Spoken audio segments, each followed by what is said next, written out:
जय माता दी। अपनी बात कहें और औरों की भी सुने, मतलब हमेशा गुड लिसनर रहें तो जिंदगी बहुत अच्छी रहेगी। हेलो, आई एम डॉक्टर महिमा Chaturvedi, astrologer and vastu consultant. स्वागत है आप सभी का हमारे साथ मंथली प्रेडिक्शन में, स्पेशली फरवरी के लिए और लियोस के लिए, सिंह राशि वालों के लिए। सिंह राशि वालों के जो स्वामी होते हैं सूर्य होते हैं, और ये भी एक फायर एलिमेंट की राशि है, अग्नि तत्व होता है, थोड़े से क्रोधी स्वभाव के होते हैं, लॉयल होते हैं और अपनी बात पर जो एक बार ठान लेते हैं उसे करते ही हैं। तो इनके लिए फरवरी का महीना 2025 में फरवरी का महीना कैसा रहने वाला है, ये हम इस वीडियो में देखेंगे। उससे पहले मैं आपको बताना चाहती हूँ, ये जो हम वीडियो बनाते हैं ये डेफिनेटली आप सभी के लिए है, लियोस के लिए है, लेकिन ये हम ट्रांजिट के आधार पर बनाते हैं, गोचर के आधार पर बनाते हैं कि इस पूरे महीने में कौन कौन से ग्रह बदल रहे हैं, किन ग्रहों की कैसी स्थिति रहने वाली है, कौन से भाव में आपके ये सारे ग्रह बैठे हैं और आपकी जिंदगी में प्रत्येक एस्पेक्ट को, यानी आपकी लव लाइफ को, आपके करियर को, आपकी मैरिड लाइफ को कैसे इफेक्ट कर रहे हैं, ये इसमें हम देखेंगे। इसके साथ ही साथ एक और चीज मैं आपको बताना चाहती हूँ कि अगर आपको अपनी राशि नहीं पता, क्योंकि इसमें हम आपकी चंद्र राशि और आपकी जन्म राशि का आधार पर बताएंगे, लेकिन आपको नहीं पता कि आपकी कौन सी राशि है, तो आप अपना चार्ट खोलिए और यहाँ पर जो हमने मूल लिखा है आपकी सुविधा के लिए लिखा है, जिससे आप अपनी राशि पहचान पाए। जब भी कुंडली में मून जहां भी लिखा हो वहां पर नंबर 5 हो तो आप लियो है, अगर 6 है तो आप वर्गो है। इसी तरीके से हर राशि का और लगन का एक एस्पेक्ट होता है कि मून कहां पर प्लेस है, तो इस तरीके से आप पहचान सकते हैं कि सिंह आपकी राशि है या नहीं। ये हमने गोचर के आधार पर बताया है, लेकिन आपको फाइनल प्रेडिक्शन पूरी तरीके से 100% जानने के लिए कि आपके भविष्य में, आपके वर्तमान में क्या होगा, इसके लिए आवश्यक है कि आप अपनी कुंडली का निरीक्षण भी कराएं, क्योंकि आपकी खुद की कुंडली ही फाइनल रिजल्ट होती है। गोचर भी हम देखते हैं पर आपकी कुंडली भी देखते हैं। आप चाहें तो हमसे भी संपर्क कर सकते हैं, हमारे नंबर्स डिस्क्रिप्शन बॉक्स में दिए हुए हैं। तो अब इस महीने में क्या होने वाला है, देखिए जो ट्रांजिट होता है, यानी इस महीने में सूर्य और बुध, अभी 11 फरवरी तक बुध मकर में विराजमान है, और जो सूर्य है वो हम सब जानते हैं कि संक्रांत में मकर संक्रांति बनाते हैं, मकर में सूर्य का प्रवेश होता है, उत्तरायण स्टार्ट होता है। तो यहाँ जो सूर्य की स्थिति है ये उत्तरायण का समय और मकर राशि का चल रहा है, उत्तरायण आगे भी रहेगा, लेकिन सूर्य यहाँ से 13 फरवरी को मूव करेंगे और कुंभ में प्रवेश करेंगे। वो समय ऐसा होगा जब सिंह राशि वालों के लिए जो सूर्य है उनके केंद्र में आ जाएंगे, उनके सप्तम में आ जाएंगे, और जितने भी ग्रह हैं वो सब पूरे फरवरी में एज इट इज रहेंगे। आप पर ना भी कोई ढैया है, ना पनौती है, ना आप पर कोई साढ़े साथी है, लेकिन मार्च एंड में आप पर ढैया स्टार्ट होने वाली है। तो आपको इस पूरे फरवरी में क्या क्या प्रिकॉशंस रखने हैं, उसके लिए सबसे पहले इंपॉर्टेंट है ये जानना कि आपका चार्ट क्या कहता है ट्रांजिट में। देखिए, सेकेंड हाउस में आपके केतु विराजमान है, जिसे हम धन भाव, कुटुंब भाव कहते हैं। आपके 6th हाउस में सूर्य और बुध विराजमान है 13 तारीख तक। उसके बाद सूर्य और बुध, 11 फरवरी को बुध और 13 फरवरी को सूर्य का ट्रांजिट होगा, जो यहाँ पर यानी आपके 7th हाउस में कुंभ के घर में आ जाएंगे। और देखिए, शनि यहाँ पर विराजमान है, जो शश योग बना रहे हैं, पहले से ही आपके 7th हाउस में हैं, जो काफी अच्छा परिणाम दे रहे हैं। उसके बाद जो आपका 8th हाउस होता है वहां पर राहु और शुक्र की युक्ति बनी हुई है। शुक्र की जो अवस्था है सभी राशियों के लिए एक्सॉल्टेड है, उच्च के इस समय शुक्र, वीनस जो ग्रह हैं जो हमें लग्जरी, पैसा, गाड़ी और सब तरीके कंफर्ट देते हैं, वो उच्च के चल रहे हैं। आपके कर्म क्षेत्र में केंद्र में गुरु विराजमान है, और आपके डिजायर प्रॉफिट हाउस में आपके मंगल हैं। तो इस तरीके से आपका चार्ट है आपकी सुविधा के लिए, जिससे आप जान पाएं कि कौन से आपके लाइफ में किस पार्ट में आपके क्या होने वाला है, आपको कैसे उन्हें हैंडल करना है। इन सब के लिए वीडियो के एंड में मैं आपको रेमेडीज बताऊंगी, तो जुड़े रहें हमसे। अब सबसे पहले हम बात करते हैं आपकी हेल्थ की। देखिए, जो आपका फर्स्ट हाउस है उसी से एक डे टू डे की करंट सिचुएशन, यानी आपकी हेल्थ की कैसी है, आपका स्वास्थ्य कैसा रहेगा, वो हम देखते हैं। तो आपके जो स्वामी हैं, आपके जो लॉर्ड हैं, लग्नेश हैं, सिंह राशि वालों के लिए सूर्य होते हैं, सूर्य जैसे वो होते हैं, इनका ऑरा काफी स्ट्रांग होता है। इस समय जो आपके सन है, सूर्य हैं, वो 6th हाउस में आ गए हैं। देखिए, सूर्य का ट्रांजिट कभी भी तीसरे में, छठे में इतना बुरा नहीं माना जाता, लेकिन फिर भी लॉर्ड का 6th हाउस में होना बहुत ज्यादा अच्छा भी नहीं है। अरिहंता योग बनाते हैं, शत्रु आपके दबेंगे, आप उन पे स्ट्रांग रहेंगे, लेकिन हेल्थ को लेकर आपको ध्यान रखना है थोड़ा सा। आपको जो हम कहते हैं बोन्स की समस्या, बोन्स में पेन की समस्या आपको हो सकती है। साथ ही साथ आईज में भी इरिटेशन हो सकता है, आईज में भी थोड़ा सा आपको ध्यान रखने की जरूरत है। किसी भी टाइप की सीजनल एलर्जीज भी आपको परेशान कर सकती हैं, और खाने पीने में भी आपको ध्यान रखना है बिकॉज ऑफ सूर्य एंड बुध आदित्य योग बन रहा है। लेकिन हेल्थ को लेके मैं विशेषकर बताना चाहूंगी, आपको यहाँ ध्यान रखना है। साथ ही साथ आपके द्वितीय भाव में केतु हैं। देखिए केतु आपके कुटुंब में भी हैं, और कहीं ना कहीं जो हमारे दांत हैं, हमारे मुंह का हिस्सा है, उसको कहीं ना कहीं ये थोड़ा सा प्रभावित कर सकते हैं। तो खान पीन में ध्यान रखें, थोड़ी सी बर्निंग की समस्या, एसिडिटी, ये सब चीजें आपको हो सकती हैं। इसके बाद जो 8th हाउस है वहां पर भी राहु और शुक्र हैं। तो जो मैंने आपको कहा पेट की समस्या या हेडन, जो कई बार ऐसी चीजें होती है जो आपको पता ही नहीं लगती, ऐसी कोई बीमारी भी इस समय डेवलप हो सकती है। तो बी वेरी केयरफुल, आपको चीजों में ध्यान रखना है। और शुक्र देखिए यहाँ पर है, तो इन चीजों में आपको कोई ऐसी मेजर दिक्कत नहीं आ रही है। बात करते हैं हम लव एंड रिलेशनशिप की। देखिए जो पंचम भाव होता है, चाहे आप किसी भी राशि के हों, काल पुरुष की कुंडली के हिसाब से पंचम जो आपका भाव है ये आपके प्रेम को दर्शाता है, आपकी लव लाइफ को दर्शाता है। यहाँ के जो स्वामी है गुरु, इस समय गुरु आपके केंद्र में है, काफी अच्छी स्थिति में है, काफी अच्छे बने हुए हैं। तो लव लाइफ आपकी ठीक रहने वाली है।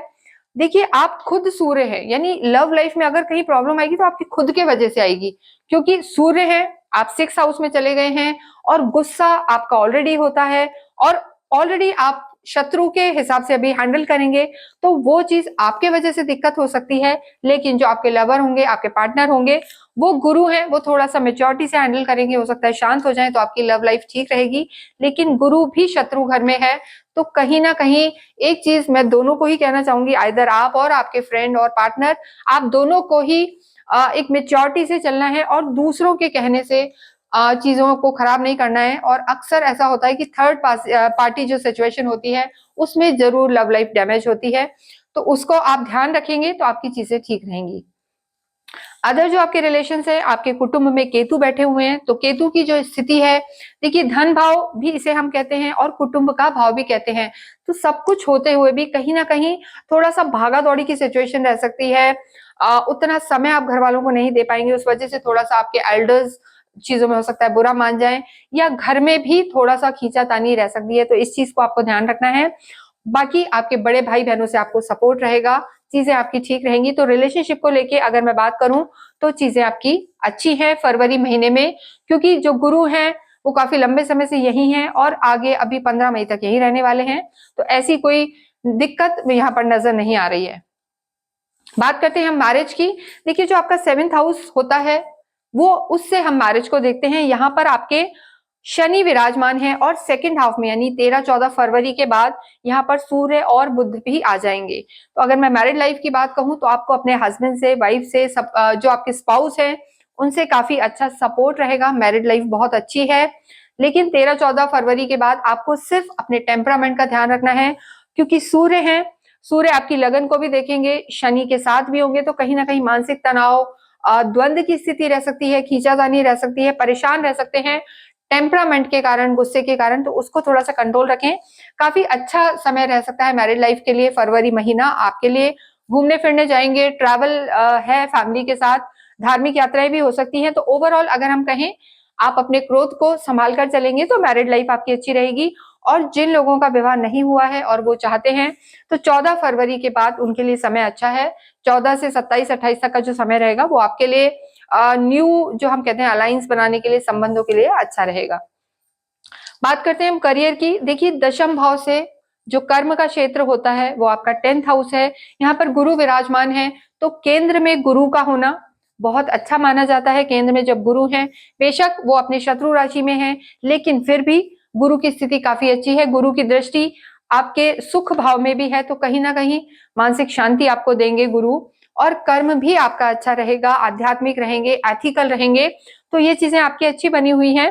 और ओवरऑल जब हम देखते हैं सूर्य भी हैं और 14 के बाद सूर्य भी आपके कर्म क्षेत्र में आ जाएंगे, बिजनेस में आ जाएंगे, आपके 7th हाउस में आ जाएंगे, तो कर्म को और अच्छा करेंगे। आपका मिलना जुलना हाई प्रोफाइल लोगों से हो सकता है, बड़े लोगों से हो सकता है, कहीं से आपको एक हम कह सकते हैं पॉलिटिकल या गवर्नमेंट लेवल पे आपको फायदे हो सकते हैं।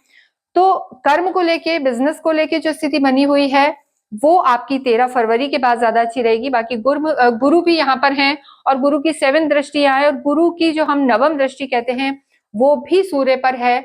तो गुरु आपको एथिकल भी बनाएंगे और शांत भी बनाएंगे। तो ओवरऑल आपकी चीजें कर्म को लेकर अच्छी रहेंगी। अगर बात करते हैं हम धन की, तो देखिए धन का जो भाव है बुध है और बुध भी जब यहाँ 11 फरवरी को आपके केंद्र में आ जाएंगे तो चीजें आपकी फाइनेंस को लेकर भी पहले से बेटर होंगी, चीजें आपकी अच्छी रहेंगी। बुध वैसे भी एक बिजनेस सेंस देते हैं। सूर्य बुध और शनि का यहाँ होना आपको प्रोफेशनली हेल्प करेगा। बस आपको विवादों में नहीं फंसना और किसी के भी कहने पर, भड़काने पर, मैं सीधी भाषा में कहूंगी, बहुत जल्दी रिएक्ट नहीं करना। तो ओवरऑल आपका फाइनेंस, काम, चीजें ठीक रहेंगी। पर बहुत ज्यादा इन्वेस्टमेंट पे अभी फर्स्ट हाफ में आपको नहीं जाना है। पैसे का थोड़ा सा ध्यान रख के आपको चलना है। बात करते हैं स्टूडेंट्स की। पंचम भाव से विद्यार्थियों को देखा जाता है, एकेडमिक्स को देखा जाता है और यहीं से आपकी लव लाइफ, संतान और इष्ट को भी देखा जाता है। तो अगर मैं विद्यार्थियों की बात करूं तो चीजें आपकी ठीक है। गुरु यहाँ पर हैं और आपके जो स्वामी हैं लग्नेश जो आपके हैं वो भी 13 फरवरी को केंद्र में होंगे। तो 4-4, 5-5 ग्रह आपके केंद्र में होंगे। तो विद्यार्थी भी अगर मेहनत करेंगे 13 फरवरी के बाद, फोकस्ड रहेंगे चीजों पर, इधर उधर नहीं भटकेंगे। मैं बार बार कह रही हूँ कि अगर आपका ध्यान कहीं भी भटकेगा नहीं तो आपके रिजल्ट्स बहुत अच्छे रहेंगे। आप भी अगर कोई कॉम्पिटेटिव एग्जाम दे रहे हैं, अगर आपके पास ऑप्शन है तो आप कोशिश करें कि सेकेंड हाफ में वो दें तो आपको सफलता निश्चित मिलेगी। बात करते हैं हम स्पिरिचुअलिटी एंड लक। देखिए अध्यात्म के लिए आपका नवम भाव देखा जाता है और भाग्य तो होता ही नवम भाव है और कहीं ना कहीं आपकी लगन भी आपके आध्यात्म और भाग्य को बहुत डिपेंड करती है। क्योंकि जो आप स्वयं हैं, आप कितने मजबूत हैं, आपके पिछले जन्मों में कर्म कैसे रहे हैं, यानी आप स्वयं फर्स्ट हाउस और नवम और पंचम से मिलके भाग्य और हम कहेंगे कि अध्यात्म का निर्माण होता है। तो यहाँ 13 फरवरी के बाद चीजें काफी बेहतर होती हुई नजर आ रही हैं। बस जो आपका हम कहेंगे कि शुक्र और राहु है अष्टम में है, लेकिन देखिए शुक्र जब भी अष्टम में होता है, 8th हाउस में आता है, राहु के साथ आता है, तो आप मान के चलें कि कभी भी गड़ा हुआ धन आपको मिल सकता है। पैसा मिलने के चांसेस बहुत हैं। पैसे से रिलेटेड काम आपके बहुत हो सकते हैं, फायदा हो सकता है आपको। तो धन की दृष्टि से भी ये स्थिति अच्छी बनी हुई है। गुरु की दृष्टि भी आपके 6th हाउस पर और सुख भाव में है। तो ओवरऑल भाग्य आपका साथ देगा। गुरु की दृष्टि होने से गुरु की जो स्थिति है कहीं ना कहीं आपके वाणी भाव पर, कुटुंब पर भी है, दूसरे घर पर है, तो आध्यात्मिक भी आप रहेंगे। यात्राएं भी आपकी इंडिकेटेड हैं। तो चीजें ओवरऑल अगर फरवरी महीने में मैं कहूं तो अगर आप सूर्य उपासना करते हैं रेमेडीज के तौर पे, सूर्य के उगने से पहले आप जगते हैं यानी सनराइज से पहले, तो आपका भाग्य उदय होगा और चीजें आपके लिए बहुत अच्छी रहेंगी। इसके साथ साथ ही आदित्य हृदय स्रोत का आप नित्य पाठ करें तो इससे आपका सूर्य और जागृत होगा। और क्रोध की जो स्थिति रहती है, लियोस के साथ थोड़ा सा एडमेंट हो जाते हैं, लेकिन इनका दिल बहुत साफ होता है। तो वो जो चीजें हैं, आदित्य हृदय स्रोत पढ़ने से आपको काफी फायदा होगा। इसके साथ साथ ही आप हनुमान चालीसा भी आप नित्य करें, क्योंकि मंगल आपके लाभ भाव में है, तो आपके लिए और रास्ते खुलेंगे, नई अपॉर्चुनिटीज आएंगी। और राहु और शुक्र का जहां योग यहाँ बना हुआ है वो आपको काफी फायदा देने वाला होगा। नेम फेम इस महीने में आपको मिलने के काफी योग हैं। इसी के साथ अगर आपकी कोई क्वेरी है तो मैं आपसे बोलना चाहती हूँ कि आप हमको मैसेज कर सकते हैं, हमारे नंबर्स यहाँ दिए हुए हैं। और इन सब चीजों को आप फॉलो करेंगे, धैर्य से रहेंगे, तो फरवरी का महीना लियोस के लिए काफी अच्छा रहने वाला है। Thank you.